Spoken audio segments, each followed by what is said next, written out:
Namaskar. In the last video, we have studied an atom.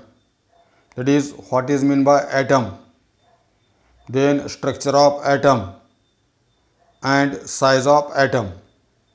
Now in this video, we will study the mass of an atom. म्हणजे आपण या व्हिडिओमध्ये अणूचे वस्तुमान याविषयी माहिती घेणार आहोत. Now we know that atom is made up of three particles. Atom is made up of three particles. That is,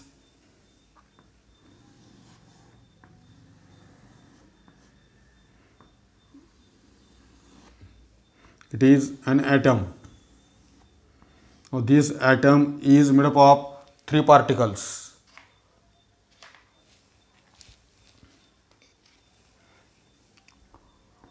Atom is made up of three particles, and these three particles are positively charged protons, then electrically neutral neutrons, and negatively charged electrons. Hence, atom is made up of three particles: positively charged protons, electrically neutral neutrons, and negatively charged electrons.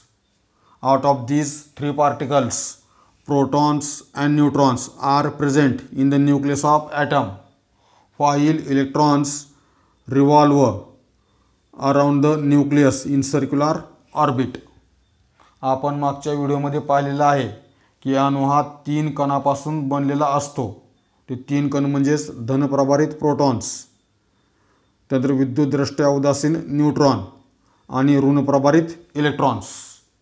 या तीन कणांपैकी protons आणि neutrons हे अणूच्या केंद्रकात असतात, तर electrons हे केंद्रकाभोवती वर्तुळाकार कक्षेत फिरत असतात. Now as atoms is made up of three particles, that is protons, neutrons and electrons.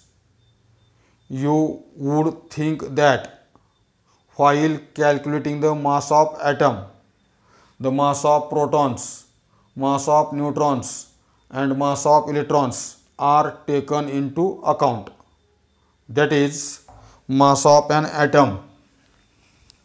Mass of an atom is equal to mass of proton plus mass of neutron plus mass of electrons. म्हणजेच जर अणू हा protons, neutrons आणि electrons या तीन कणापासून बनलेला आहे, त्यामुळं आपल्याला असे वाटेल की अणूचे वस्तुमान हे प्रोटॉन, न्यूट्रॉन आणि इलेक्ट्रॉनच्या वस्तुमानावर अवलंबून आहे. म्हणजेच अणूचे वस्तुमान काढत असताना, अणूचे वस्तुमान ठरवित असताना प्रोटॉनचे वस्तुमान, न्यूट्रॉनचे वस्तुमान आणि इलेक्ट्रॉनचे वस्तुमान विचारात घेतले जाते. म्हणजेच अणूचे वस्तुमान हे प्रोटॉनचे वस्तुमान, न्यूट्रॉनचे वस्तुमान आणि इलेक्ट्रॉनच्या वस्तुमानांची बेरीज असते असे आपल्याला वाटेल. परंतु the mass of electron is negligible as compared to mass of protons and mass of neutrons. But the mass of electron is negligible as compared to mass of protons and mass of neutrons. The mass of proton is equal to 0.998, while mass of neutron is 1 and mass of electron is 0.0005. Hence, from this it is clear that mass of electron is negligible as compared to mass of proton and mass of neutron. Therefore, while calculating the mass of atom, only mass of proton and mass of neutron are taken into account, while mass of electron is neglected. Mass of electron is negligible as compared to mass of proton and mass of neutron. Therefore, while calculating the mass of atom, only mass of proton and mass of neutrons are taken into account, while mass of electrons is neglected. म्हणजेच इलेक्ट्रॉनचे वस्तुमान हे प्रोटॉनच्या आणि न्यूट्रॉनच्या वस्तुमानाच्या तुलनेत अतिशय कमी आहे, नगण्य आहे. आपण जर पाहिलं प्रोटॉनचं वस्तुमान 0.998 आहे, न्यूट्रॉनचं वस्तुमान 1 आहे, तर इलेक्ट्रॉनचं वस्तुमान 0.0005 आहे. म्हणजेच प्रोटॉनच्या आणि न्यूट्रॉनच्या वस्तुमानाच्या तुलनेत इलेक्ट्रॉनचं वस्तुमान हे अतिशय कमी आहे. त्यामुळं अणूचं वस्तुमान ठरवित असताना फक्त प्रोटॉनच्या वस्तुमानाचा आणि न्यूट्रॉनच्या वस्तुमानाचाच विचार केला जातो, तर इलेक्ट्रॉनच्या वस्तुमानाचा विचार केला जात नाही. Hence mass of atom is equal to mass of proton plus mass of neutron. तर अशा प्रकारे अणूचं वस्तुमान ठरवत असताना फक्त प्रोटॉनच्या आणि न्यूट्रॉनच्याच वस्तुमानाचा विचार केला जातो. म्हणजेच अणूचं वस्तुमान हे प्रोटॉनचे वस्तुमान आणि न्यूट्रॉनच्या वस्तुमानाच्या बेरजे एवढं असतं. Now as protons and neutrons are present in the nucleus of atom, as protons and neutrons are present in the nucleus of atom and mass of atom depends on mass of proton and mass of neutron. All the mass of atom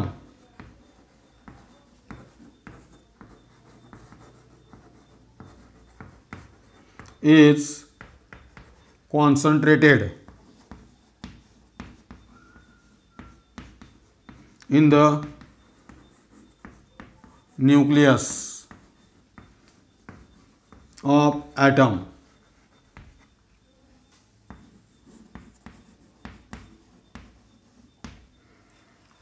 The mass of atom depends on the mass of proton and mass of neutron, and protons and neutrons are present in the nucleus of atom. Therefore, all the mass of atom is concentrated in the nucleus of atom. अणूचं वस्तुमान हे प्रोटॉनच्या आणि न्यूट्रॉनच्या वस्तुमानावर अवलंबून असतं आणि अणूमध्ये proton आणि neutron हे अणुकेंद्रकात असतात. त्यामुळं अणूचं सर्व वस्तुमान हे अणूच्या केंद्रकातच एकवटलेलं असतं. कारण अणूचं वस्तुमान म्हणजे प्रोटॉनचं वस्तुमान अधिक न्यूट्रॉनचं वस्तुमान, आणि प्रोटॉन आणि न्यूट्रॉन हे अणूच्या केंद्रकात आहेत. त्यामुळं अणूचं जे काय वस्तुमान असेल ते सर्व वस्तुमान या केंद्रकातच एकवटलेलं आहे. कारण अणूचं वस्तुमान काढत असताना इलेक्ट्रॉनच्या वस्तुमानाचा विचार केला जात नाही. म्हणजेच अणूचं सर्व वस्तुमान हे केंद्रकात एकवटलेलं असतं, हा त्याचा अर्थ. Then next, the total number of protons, total number of protons and neutrons present in the nucleus of atom is called atomic mass number.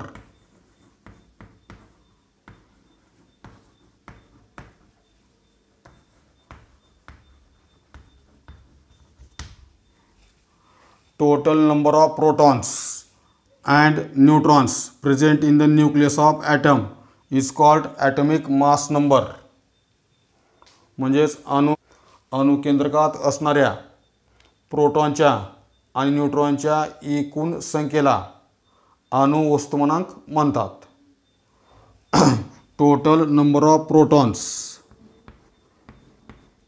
and neutrons present in the nucleus of atom is called atomic mass number.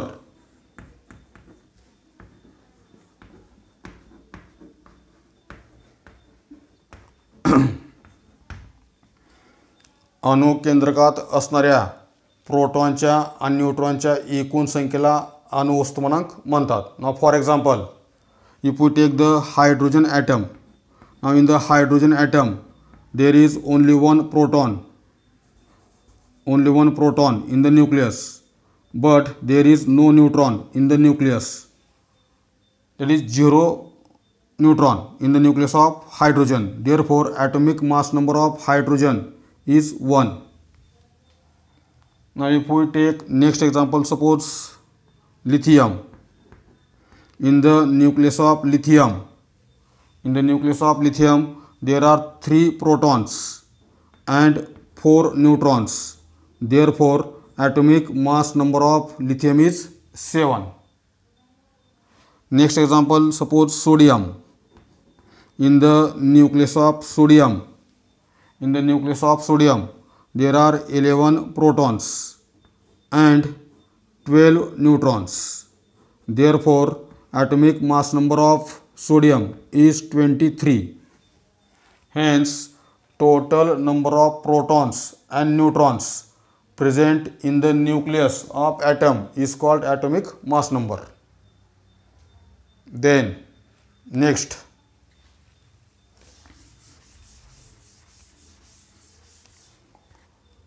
protons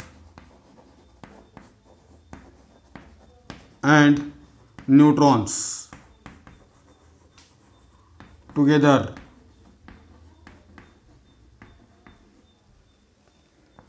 are called nucleons. Protons and neutrons together are called nucleons. म्हणजेच proton आणि न्यूट्रॉनना एकत्रितपणे nucleons म्हणजेच मूलकण, अणूचे मूलकण म्हणतात. Then the next point, त्यानंतर याचा पुढचा point आहे relative atomic mass.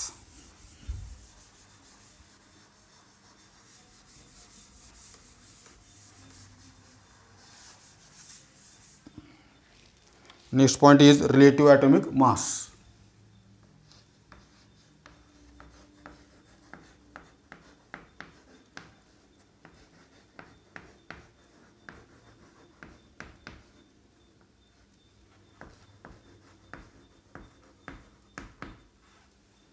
Relative atomic mass, त्यालाच मराठीत म्हणतात सापेक्ष वस्तुमान. Relative atomic mass means mass of atom determined by comparing with standard unit. Relative atomic mass means mass of atom determined by comparing with standard unit. म्हणजेच standard युनिटशी तुलना करून ठरवलेले अणूचे वस्तुमान. स्टँडर्ड युनिटशी तुलना करून ठरवलेले अणूचे वस्तुमान म्हणजेच सापेक्ष वस्तुमान. तुलना करून ठरवलेले वस्तुमान म्हणजे सापेक्ष वस्तुमान. समजा आपण दुकानामध्ये गेलो आणि दुकानदाराला आपण 1 किलोग्रॅम साखर मागितली, तर दुकानदार काय करतो, तर तराजूच्या एका पारड्यामध्ये, तराजू 2 पारडे असतात, बॅलन्स आहे हा तराजू, तर तराजूच्या एका पारड्यात दुकानदार 1 किलोग्रॅमचा स्टोन ठेवतो.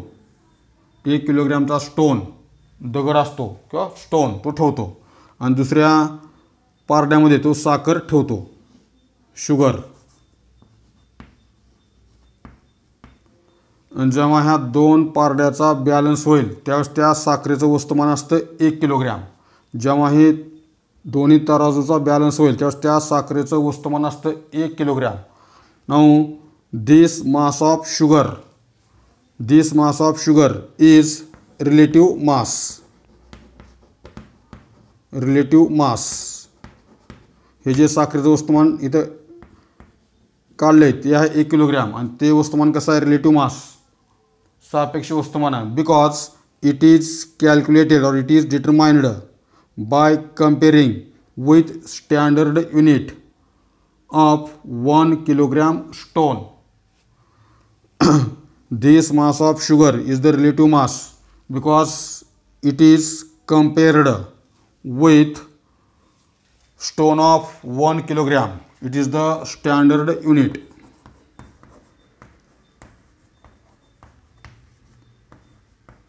Stone of 1 kilogram is the standard unit.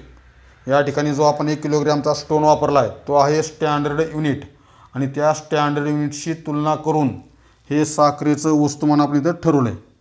म्हणजे साखरेचं वस्तुमान आपण त्या 1 किलोग्राम स्टोनची तुलना करून काढलेलं आहे. त्यामुळे हे जे मास आहे ते आहे रिलेटिव्ह मास किंवा तुलनात्मक मास किंवा सापेक्ष वस्तुमान.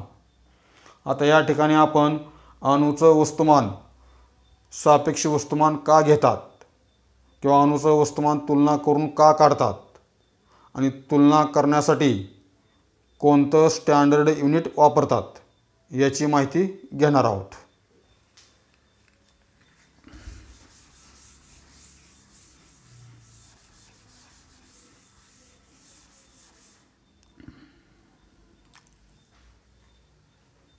Now we know that atom is very tiny.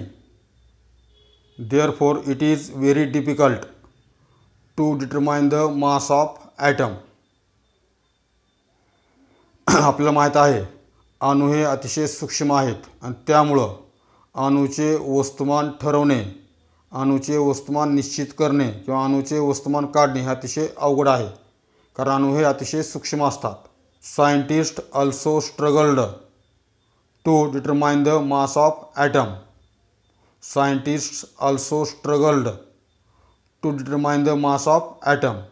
म्हणजेच अणूचं वस्तुमान ठरवत असताना शास्त्रज्ञांना सुद्धा अतिशय कष्ट घ्यावे लागले कारण अणू हे अतिशय लहान असतात. त्यामुळं अणूचं वस्तुमान ठरवत असताना शास्त्रज्ञांना सुद्धा जास्त कष्ट घ्यावं लागलं, त्यांना अनेक अडचणी आल्या.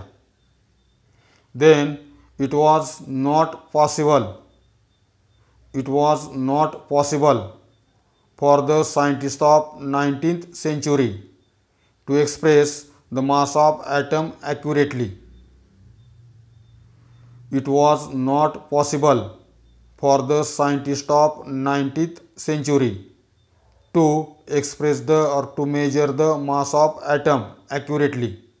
Therefore, the concept of relative atomic mass was put forth.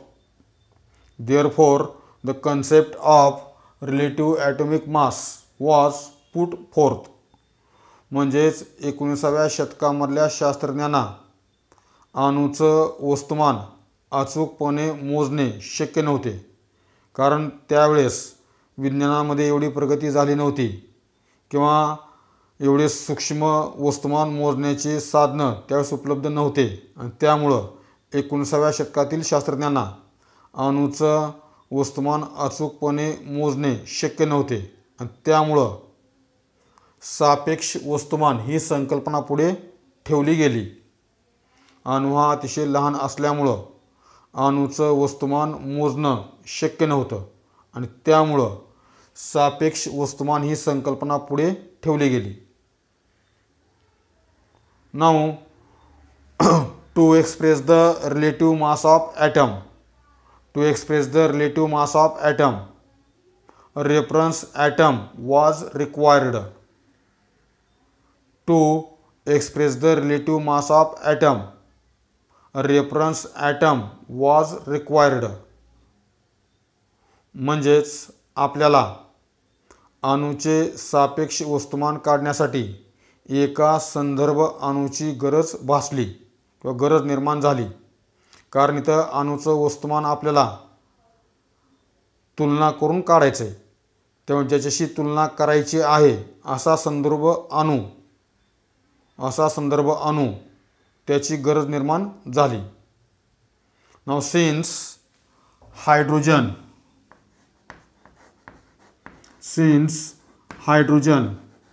being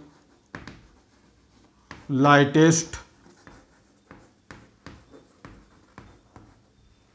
atom, it was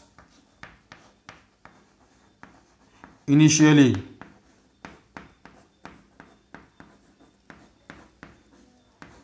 chosen as reference atom.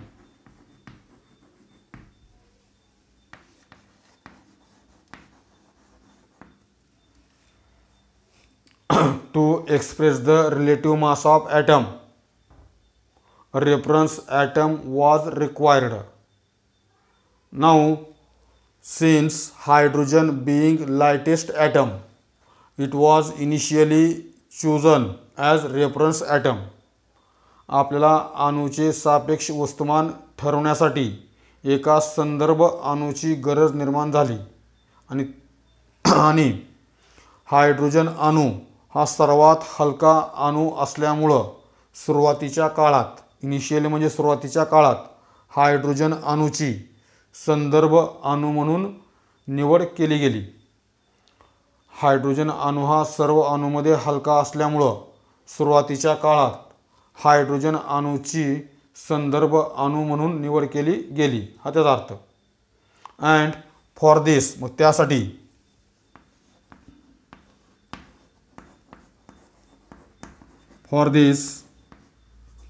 the relative mass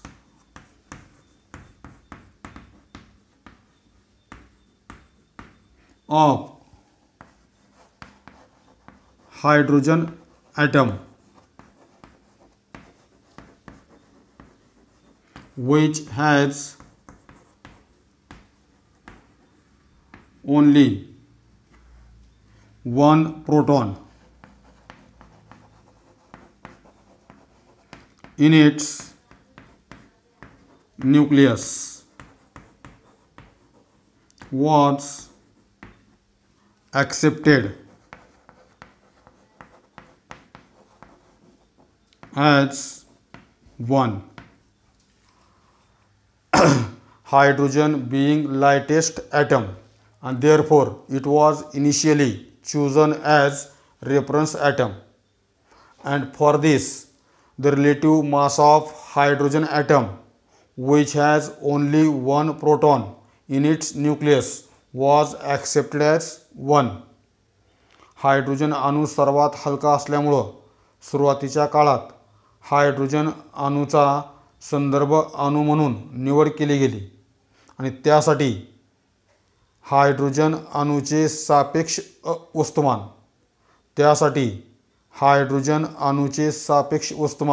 1 असे स्वीकारले गेले. हायड्रोजन अणूचे सापेक्ष वस्तुमान 1 असे स्वीकारले गेले कारण हायड्रोजन अणूच्या केंद्रकात फक्त एकच प्रोटॉन असतो, तिथे न्यूट्रॉन नसतो. त्यामुळं हायड्रोजन अणूचे वस्तुमान हे 1 हे स्वीकारले गेले. Hence,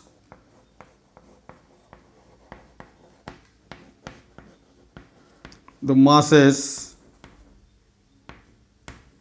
of all atoms was determined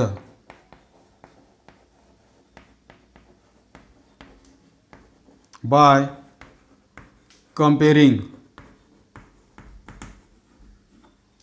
their mass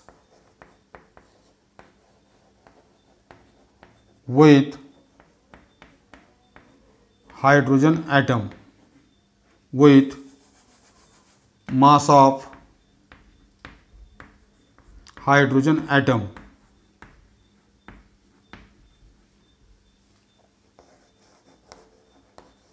which was accepted as 1.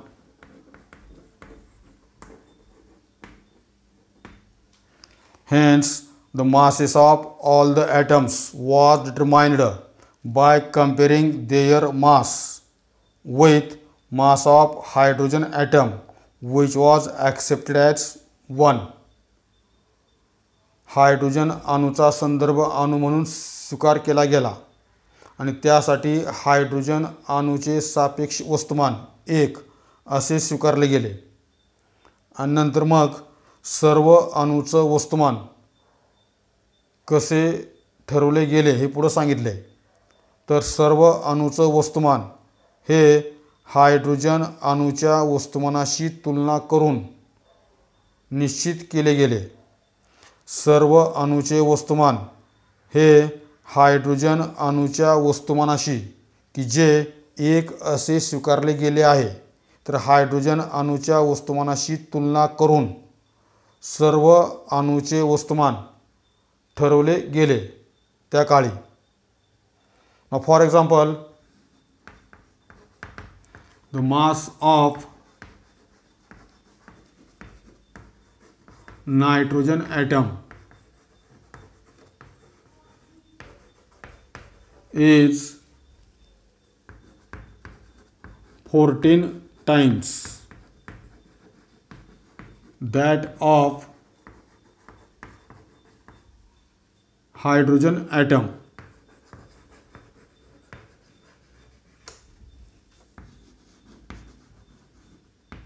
And therefore relative mass of nitrogen is 14.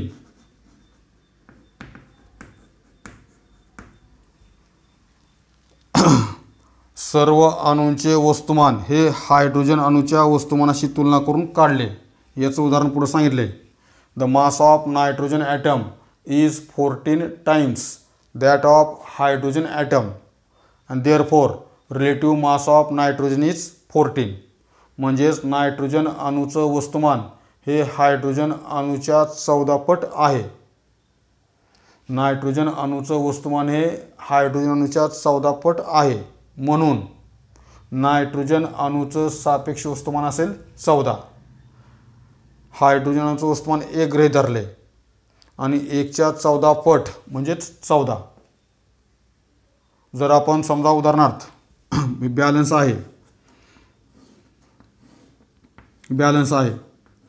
आणि या बॅलन्समध्ये आपण नायट्रोजनचा 1 ॲटम टाकला नायट्रोजनचा, तर इकडं हायड्रोजनचे आपला 14 ॲटम टाकावे लागतील. असे हायड्रोजनचे 14 ॲटम टाकावे लागतील.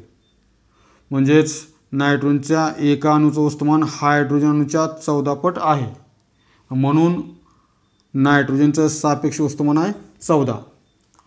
Similarly the mass of oxygen atom is 16 times that of hydrogen atom and therefore relative mass of oxygen is 16. एका ऑक्सिजन अणूचं वस्तुमान हे हायड्रोजन अणूच्या 16 पट आहे. म्हणून ऑक्सिजन अणूचं सापेक्ष वस्तुमान 16 आहे. तर याप्रमाणे सुरुवातीच्या काळात हायड्रोजन अणूची संदर्भ अणू म्हणून निवड केली गेली आणि सर्व अणूचं वस्तुमान हे हायड्रोजन अणूच्या वस्तुमानाशी तुलना करून निश्चित केलं गेलं आणि त्यासाठी हायड्रोजन अणूचं वस्तुमान 1 गृहीत धरलं. परंतु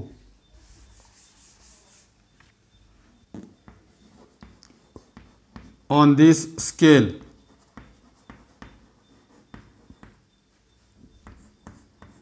the relative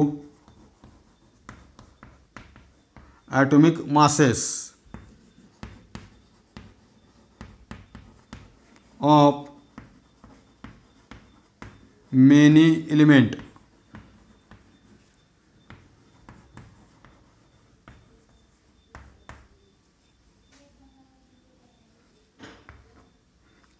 came out to be fractional.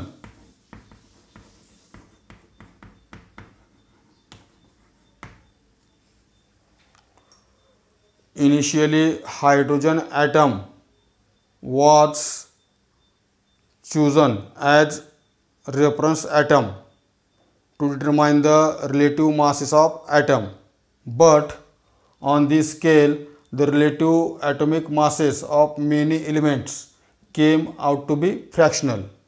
सुरुवातीच्या काळात अणूंचं सापेक्ष वस्तुमान ठरवण्यासाठी निश्चित करण्यासाठी हायड्रोजन अणूचा संदर्भ अणू म्हणून निवड केली गेली, परंतु या मापन श्रेणीमध्ये किंवा या मापन पद्धतीमध्ये बऱ्याच मूलद्रव्यांच्या अणूचं सापेक्ष वस्तुमान अनेक मूलद्रव्याच्या अणूचं सापेक्ष वस्तुमान हे अपूर्णांकामध्ये आलं. म्हणजे हायड्रोजन अणूचा संदर्भ अणू म्हणून उपयोग करून ज्यावेळेस अनेक मूलद्रव्याच्या अणूचं सापेक्ष वस्तुमान निश्चित केलं गेलं त्यावेळेस अनेक मूलद्रव्याच्या अणूंचं सापेक्ष वस्तुमान हे अपूर्णांकामध्ये आलं. आणि देअरफॉर त्यामुळं therefore in the course of time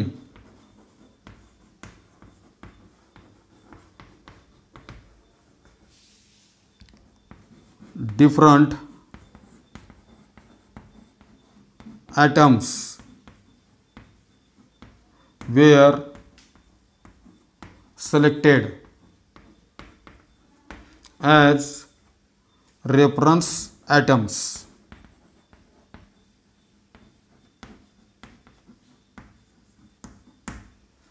Therefore, in the course of time, different atoms were selected as reference atoms.